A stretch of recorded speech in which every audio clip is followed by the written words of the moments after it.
తమిళనాడులో విజయ్ పార్టీకి విజయం ఎలా చేకూరిందనే విషయం మాట్లాడుకుందాం. మొట్టమొదటిగా స్టాలిన్ ప్రభుత్వం కరూర్ జిల్లాలో జరిగిన తొక్కిసలాటలో స్టాలిన్ ప్రభుత్వం యొక్క హస్తం ఉందని ప్రజలందరూ చాలా బలంగా నమ్మారు. నెక్స్ట్ ఇంకో విషయం ఏంటంటే, తిరిగి విజయ్ పైనే కేసులు మోపి ఆయన్ని అనేక రకమైన బాధలకి గురి చేశారు. మూడో విషయం ఏంటంటే, జననాయకన్ సినిమాను విడుదల కానీయకుండా కొంత పాత్ర వహించారు. ఈ పైన చెప్పిన కారణాలు ఏంటంటే, విజయ్ పైన సానుభూతి పెరిగింది పైన చెప్పిన కారణాల వల్ల.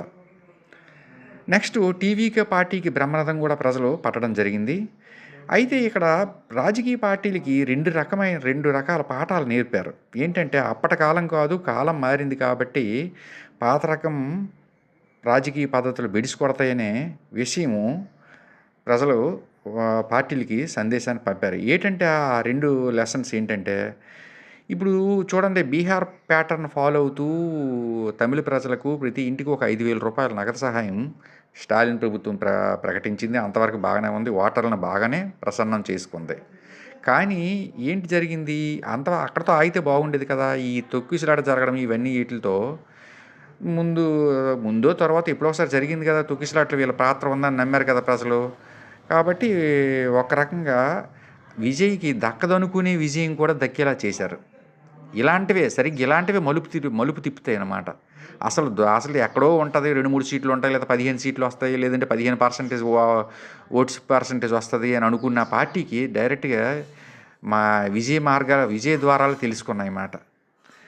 దీంతో ఇది ఒక పాఠం నేర్పారు. అంటే దక్కకూడని విజయాలు కూడా దక్కడానికి ఇలాంటి పాత రకం రాజకీయ పద్ధతులే కారణమనే విషయాన్ని తేటతెల్లం చేసాయి ఓటర్ల ద్వారా.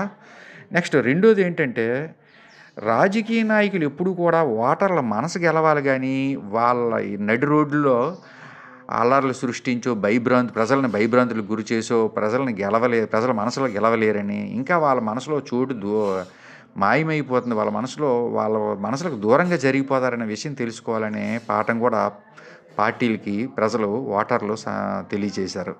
ఇది. Thank you.